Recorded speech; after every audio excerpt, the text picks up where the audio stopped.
وہ کہتے ہیں کہ تم کہتے ہو کہ ہمارے بزرگ قبروں میں بھی زندہ ہوتے ہیں، کہتے ہیں کوئی زندہ ہمیں دے دو کچھ وقت کے لیے، اور ہم اس کو قبر میں رکھیں گے چند گھنٹے اور پھر نکال لیا جائے گا، اور اس میں پتا چل جائے گا کہ وہ جو زندہ اندر بھیجا تھا وہ سنتا ہے یا نہیں سنتا۔ تو میں نے پچھلے سیمینار میں بھی اس چیز کی یہ وضاحت کی تھی کہ کچھ لوگوں نے دین کو سمجھا ہی نہیں، اور وہ یہ جانتے ہی نہیں کہ دنیا کے احکام اور ہیں اور برزخ کے احکام اور ہیں، ان کو اس سلسلہ میں خبر ہی نہیں۔ وہ اصل میں اس دنیا کے حالات کو سامنے رکھ کے دین کو سمجھنا چاہتے ہیں، جبکہ برزخ کے معاملے عقل پہ تولے ہی نہیں جا سکتے۔ ذرا توجہ کرنا، اب حدیث شریف میں ہے کہ جس وقت مومن قبر میں امتحان میں پاس ہو جاتا ہے تو اس کی قبر حد نظر تک کھول دی جاتی ہے۔ تو میں پوچھتا ہوں، اگر عقل کے ترازو پہ تولنا ہے تو قبر کے ساتھ قبر ملی ہوئی ہو، دونوں امتحان میں پاس ہو جائیں، تو پھر دونوں کی حد نظر تک کیسے کھلے گی؟ ہزاروں ایک قبرستان میں ہیں، صالحین بھی ہیں، تو حد نظر تک قبر کیسے کھلے گی؟ تو شریعت کہے گی تمہاری جو سوچ ہے یہ دنیا والی ہے، شریعت برزخ کی باتیں بتا رہی ہے، تم چپ کرو، شریعت کو مانو، برزخ میں جاؤ گے تمہیں پتا چلے گا کہ قبر کیسے کھلتی ہے۔ اس واسطے میں اس طبقے کو بتا رہا ہوں کہ لوگوں کو گمراہ کرنے کے لیے تم ہمیشہ یہ صورت اختیار کرتے ہو کہ تم برزخ اور دنیا کو ایک ترازو میں تولتے ہو۔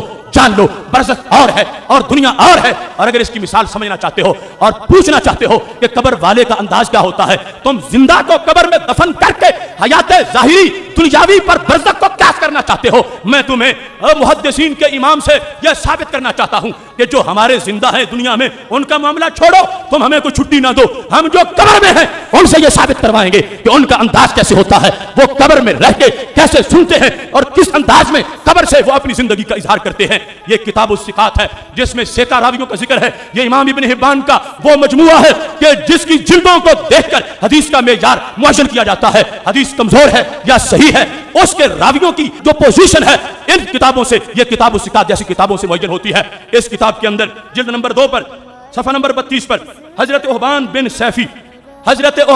سیفی ان کا ذکر ہے۔ یہ حضرت احبان بن سیفی کون ہیں؟ یہ 14ویں 15ویں صدی کے نہیں، یہ بڑے پرانے ہیں۔ کون؟ یہ حضرت ابو ذر غفاری رضی اللہ تعالیٰ عنہ کے بھانجے ہیں، یہ حضرت ابو ذر غفاری کے شاگرد ہیں۔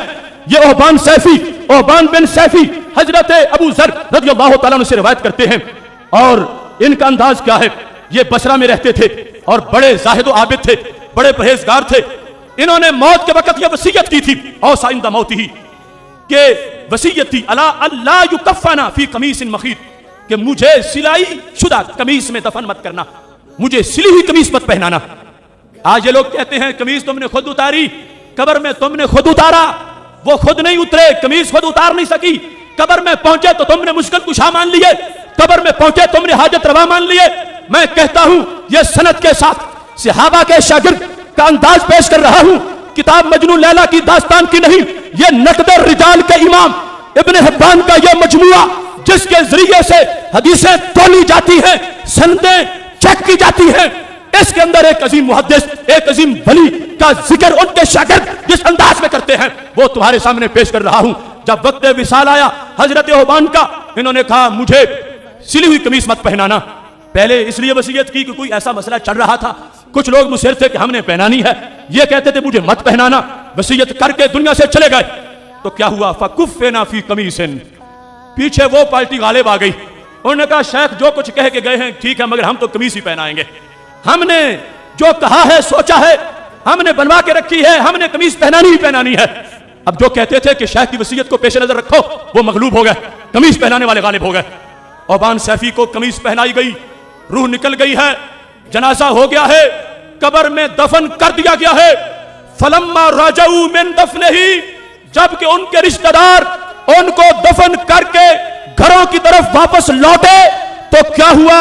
کہتے ہیں داخلوا دارہ، ان کے گھر، ان کے کمرہ خاص میں داخل ہوئے، فَإِذَا الْقَمِيصُ الَّذِي كَفَّنُوهُ فِيهِ مَوْضُوعٌ فِي الْبَيْتِ، وہ قمیص جو ان کو کفن میں پہنائی تھی ان کے گھر لٹکی ہوئی نظر آ رہی تھی۔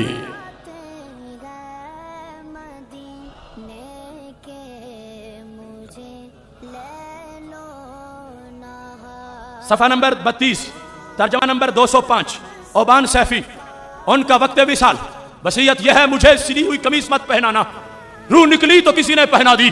میں پوچھتا ہوں ان لوگوں سے جو کہتے ہیں زندہ دو کوئی اپنا بابا، ہم رکھتے ہیں قبر میں 6 گھنٹے پھر تمہیں واپس کر دیں گے، میں کہتا ہوں میرے فوت شدہ بابا کا مقابلہ کون کرے گا جن کو قمیص زندگی کے ختم ہونے کے بعد پہنائی گئی؟ مرضی نہیں تھی کہ مجھے قمیص سلی ہوئی پہنائی جائے، وہ پہنا کے دفن کیا، قبر بند ہو گئی۔ میں پوچھتا ہوں قمیص نکال کے کون لایا تھا؟ قمیص کو گھر میں کس نے لٹکایا تھا؟ قمیص واپس دفن کرنے والوں سے پہلے کیسے پہنچی تھی؟ تو میرا قرآن کہتا ہے حضرت سلیمان علیہ السلام کے پاس بیٹھا ہوا اگر کتاب کا عالم وہ ہزاروں میل دور سے تخت لا سکتا ہے تو میرے محبوب کا امتی اپنی قمیص بھی گھر میں پہنچا سکتا ہے۔